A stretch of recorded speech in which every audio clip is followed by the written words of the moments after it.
So we'll continue with Gems of Wisdom by the 7th Dalai Lama. So verse 3 says, "What is the great fire that rages when we approach too closely to others?" Anger. Yeah, the answer is terrible anger that cannot bear even the smallest challenge. Okay, so what is the great fire that rages when we approach too closely to others? This does not mean that we should not be close to others. What it means is when we approach others with attachment. So when we approach and we're attached to them, or we approach and we're attached to our own ideas or our own wishes, okay? So it doesn't mean that you stay an arm's length away from everybody, okay? Because clearly bodhisattvas are involved with others and approach them and care about them.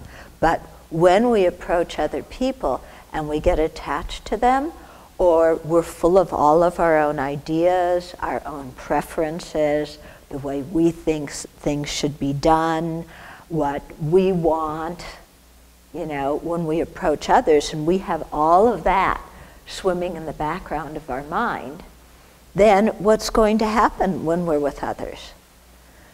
They're not going to do what we want them to do. And we have so many rules in our mind about what people should do. It's not like there's open space in our mind whereby somebody could do this or they could do that, and you know, they could eat grapes, they could eat apples, they could, you know, sit under this tree, they could sit under that tree. No, in our mind, everybody has to sit under this tree. Everybody has to eat grapes. Everybody has to do this or that, okay? So we, you know, there's no space in our mind for anybody to do anything else except what we want them to do without our getting angry. Okay? So when we have a lot of opinions and preferences and shoulds, we are setting ourselves up for anger and misery. That doesn't mean that you have no preferences and, you know, oh, I can drink water, I can drink rat poison, it's all the same. No, we're not talking about that. You can have preferences, you can have ideas and opinions. It's the attachment to them that causes the problem. You know, when I look at my teachers, they, you know, on small things they don't really care, but on certain things, you know, there's things where they have definite preferences. But if the preference doesn't happen, if the situation doesn't come about that way, they don't get all angry and upset about it, okay? But for us, we have so many preferences and opinions that we are attached to, that when somebody doesn't agree with them, we flip out, yeah?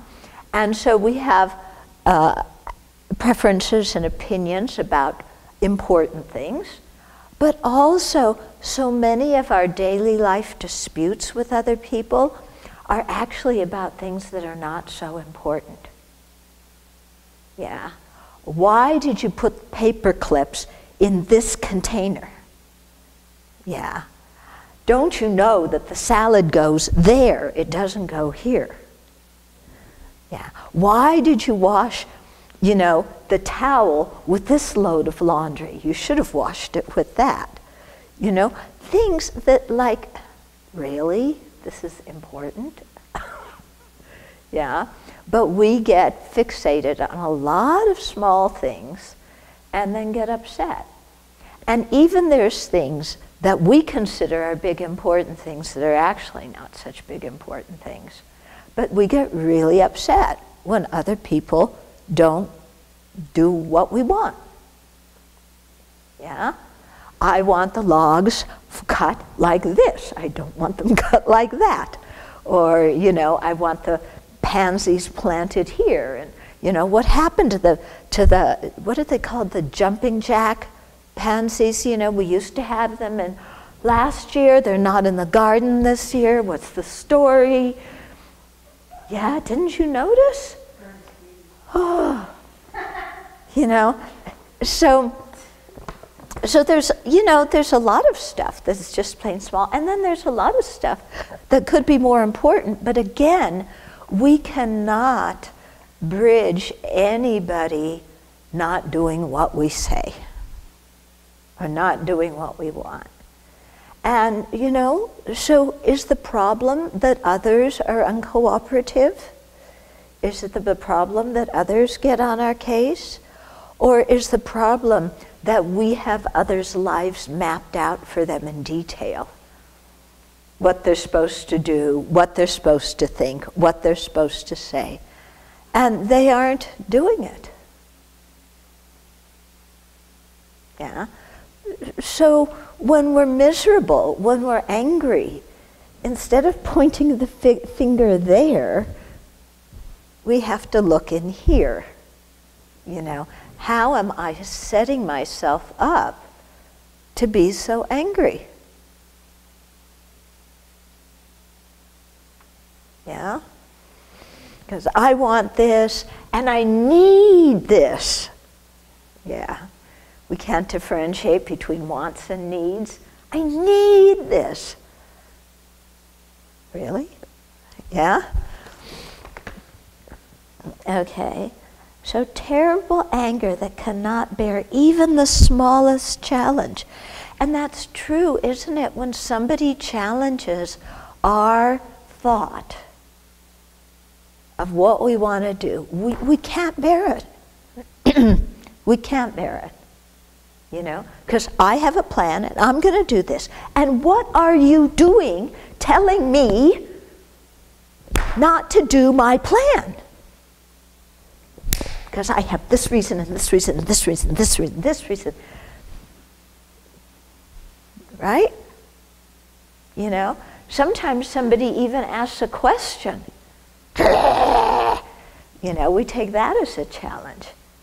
Yeah. We can't see other people's comments as maybe wanting to help us or giving a useful suggestion, but instead we are so ego-bound that everything appears as a threat to us. Yeah? Do you ever have days like that? Yeah? Where everything everybody does just is a threat. Yeah? So on those days or minutes or whatever it is, years, we have to step back and go, you know, all these people are actually trying to help me. Because when I look, the people I get mad at actually are the people who are trying to help me. They're just not helping me the way I want them to help me because they can't read my mind. And because I'm not very open-minded to think, well, maybe they have some good ideas I've never considered. Yeah? Whereas if we can slow down a bit and open our mind and realize, you know, people are trying to help us. And we don't need to you know, feel defensive and challenged about everything that happens. Because who's miserable when we're like that? Yeah? I mean, we make other people miserable with our behavior, but who's the one who's most miserable?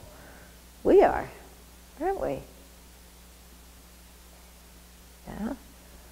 So we have to check the stories our minds are creating. Check our list of rules. Yeah, check our expectations. That's very true that our needs are never in conflict, but when we're attached to having them met in a particular way, then that brings conflict. Yeah, like we all need friendship, okay? But when my need for friendship means that you have to go for a walk with me right now, then that's going to create problems, isn't it? Yeah. If I can need friendship, but be open to the idea that maybe we don't take a walk now, we take a walk later, or maybe the friendship manifests in a different way. Some people, show their friendship by doing things for somebody, not by doing activities and having a good time with them. Yeah, people really show friendship in very different ways. So if we can, open our mind and tune into what other people are doing, we might get our needs met more easily. We get so bummed out over picky things. Yeah. Whereas the really important things, like the state of our mind, that does this, who cares about that?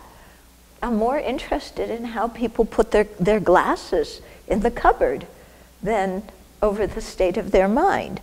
I'm more interested in what kind of cleanser they use for the toilet than in the state of their mind.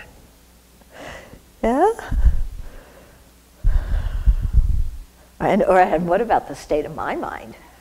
Yeah, that's a very good point, that you can do a lot of prostrations and mandala offerings and mantra, but not train your mind in the process of it.